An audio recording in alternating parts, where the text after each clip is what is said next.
दोस्तों, भारत और रूस की दोस्ती पूरी दुनिया में मशहूर है।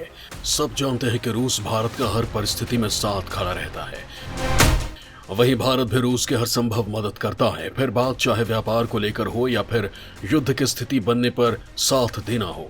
दोनों ने हमेशा एक दूसरे का साथ दिया है। यूक्रेन रूस के युद्ध के दौरान भी भारत रूस को लेकर तटस्थ ही रहा है।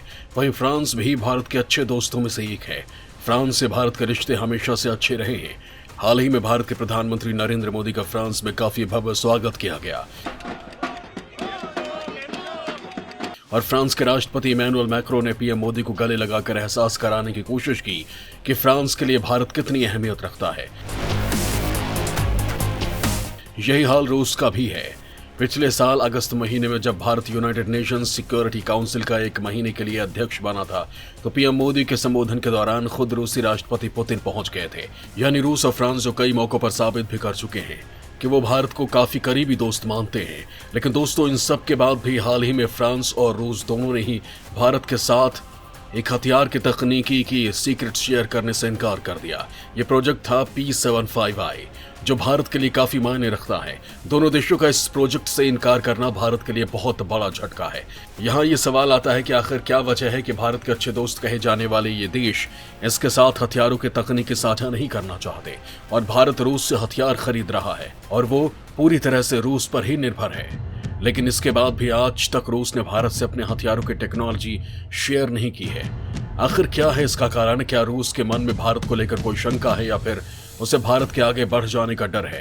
क्या फ्रांस भारत को हथियार के मामले में तकनीकी के बारे में बताने से कतराता है? वो क्यों इस P7I प्रोजेक्ट से पीछे हट गया है? इन सवालों के जवाब मैं आपको इस वीडियो में बताऊंगा, तो आप ये वीडियो अंत तक जरूर देखिएगा।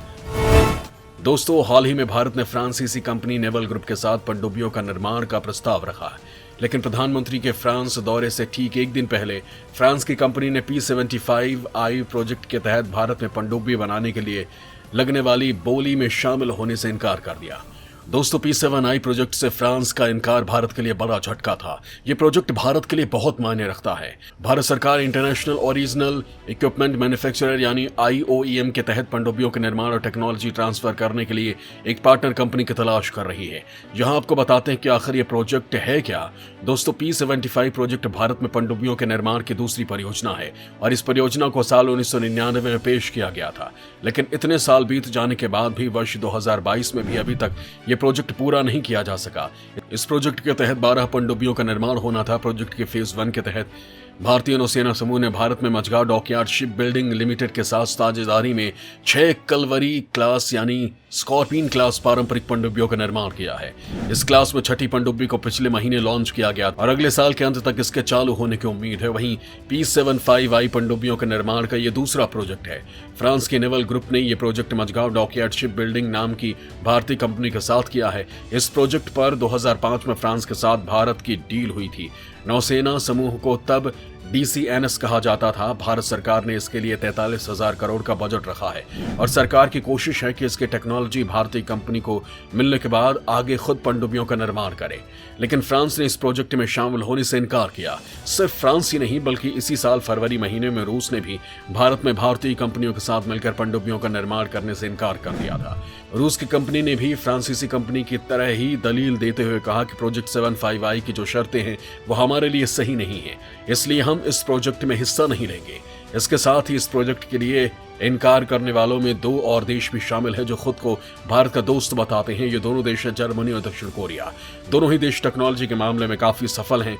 इन दोनों का कहना है कि भारत ने प्रोजेक्ट 75I की जो शर्तें रखी हैं उसके तहत वो पनडुब्बियों के निर्माण के लिए तैयार नहीं है। इन देशों का ये भी कहना है कि भारत सरकार ने P75 पनडुब्बी प्रोजेक्ट के लिए जो बजट रखा है वो काफी कम है।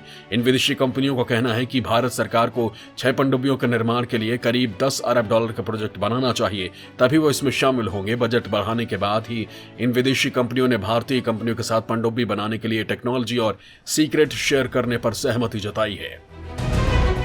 वहीं फ्रांसीसी कंपनी नेवल ग्रुप के भारत हेड और मैनेजिंग डायरेक्टर लॉरेंट वेद्यू ने कहा कि वर्तमान RFP के लिए जरूरी है कि फ्यूल सेल AIP समुद्र में काम करने के लिए साबित हो, जो हमारे लिए अभी तक ऐसा नहीं है क्योंकि फ्रांसीसी नौसेना इसका उपयोग नहीं करती है। यहाँ आपको बता दें कि फ्यूल सेल AIP एक प्राणोदन प्रणाली है और AIP पारंपरिक पनडुब्बियों के लिए एयर इंडिपेंडेंट प्रोपल्शन टेक्नोलॉजी है और इसके जरिए पनडुब्बियों को काफी ज्यादा वक्त तक समुद्र के अंदर रहने की शक्ति मिलती है और पनडुब्बी को जलमग्न रहने की क्षमता प्रदान करती है। इसके साथ ही इस टेक्नोलॉजी की एक बड़ी खासियत यह है कि ये डीजल इलेक्ट्रिक प्रोपल्शन प्रणाली की तुलना में कम शोर करती है, जिससे दुश्मनों के रडार के लिए इसे पकड़ना काफी मुश्किल होता है। इसके साथ ही इन सबमरीन का यह भी फायदा है कि इन्हें डीजल इलेक्ट्रिक सबमरीन की तरह बार बार समंदर से बाहर निकालने की जरूरत नहीं होती है, यानी एक तरह से ये स्टेल्थ सबमरीन है। वहीं सूत्रों का यह भी कहना है कि फ्रांसीसी कंपनी के पीछे हटने की वजह भारत के साथ टेक्नोलॉजी शेयर करने में उसकी असहजता है। भारत ने इस प्रोजेक्ट के लिए 43,000 करोड़ का फंड रखा है, लेकिन इन कंपनियों का मानना है कि यह फंड इस प्रोडक्ट के लिए कम है, लिहाजा ये कंपनियां अलग अलग बहाने बना रही हैं। जैसे फ्रांसीसी कंपनी ने कहा कि उसके पास जो एयर इंडिपेंडेंट प्रोपल्शन टेक्नोलॉजी है उसने उसकी जांच नहीं की है और फ्रांसीसी कंपनी की यह दलील एक्सपर्ट्स के गले से नीचे नहीं उतर रही है। एक्सपर्ट्स का कहना है कि ट्रांसफर ऑफ टेक्नोलॉजी की शर्त फ्रांसीसी कंपनी को मंजूर नहीं है। फ्रांसीसी कंपनी को लगता है कि टेक्नोलॉजी ट्रांसफर के लिए उसे और पैसे मिलने चाहिए। वहीं रूस भी चाहता है कि वो इस प्रोजेक्ट में भारतीय कंपनी के साथ मिलकर काम नहीं करे। रूस का कहना है कि वो पहले के प्रोजेक्ट की तरह ही वो इस टेक्नोलॉजी के साथ पनडुब्बी बनाकर भारत को दे देगा, लेकिन भारत में बनी बनाई पनडुब्बी खरीदने से इनकार कर दिया। P75I प्रोजेक्ट के लिए भारत ने दुनिया भर के 5 बड़ी कंपनियों को RFP यानी रिक्वेस्ट फॉर प्रपोजल भेजा था। इन 5 कंपनियों को भारत की 2 कंपनियों MDL या LNT में से किसी एक को चुनकर भारत में ही इन 6 सबमरीन का निर्माण करना था। ये 5 कंपनियां थीं। फ्रांस के नेवल ग्रुप DCNS, रूस की रोसोबोरोनस एक्सपोर्ट, जर्मनी की थाइसन ग्रुप, स्पेन की नोवांटिया और दक्षिण कोरिया के डेवो। अब इस प्रोजेक्ट से यूरोप की 2 बड़ी कंपनियों और रूस ने अपने हाथ खींच लिए हैं। सिर्फ स्पेन की नोवांटिया बची है। आपको बता दें कि नेवल ग्रुप ही MDL के साथ मिलकर स्कॉर्पियन क्लास की 6 पनडुब्बी बना रहा है।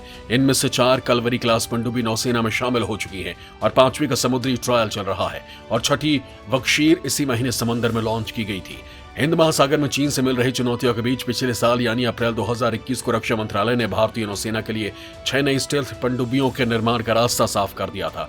इन देशों के P75I प्रोजेक्ट से इनकार करने के बाद भारत निराश नहीं है, क्योंकि पिछले साल DRDO ने कहा था कि उसने AIP टेक्नोलॉजी विकसित कर ली है। हालांकि उसकी क्वालिटी फ्रांस जैसी नहीं है, लेकिन अब ऐसा लगता है कि भारत सरकार DRDO की ही टेक्नोलॉजी के साथ आगे बढ़ेगी और इस टेक्नोलॉजी को ही और उन्नत करने की कोशिश करेगी, ताकि भारतीय कंपनियों की क्षमता में वृद्धि होने के साथ साथ हम आने वाले वक्त में इन कंपनियों पर अपनी निर्भरता कम कर सके। हालांकि DRDO की टेक्नोलॉजी के साथ चलने पर पनडुब्बी प्रोजेक्ट के फाइनल होने में कुछ साल और लग जाएंगे। भले ही ये प्रोजेक्ट कुछ साल और लेट हो जाए, लेकिन प्रोजेक्ट फाइनल होने पर भारतीय कंपनियों का आत्मविश्वास भी बढ़ेगा और हम आगे जाकर बेहतर हथियारों का निर्माण भी कर पाएंगे।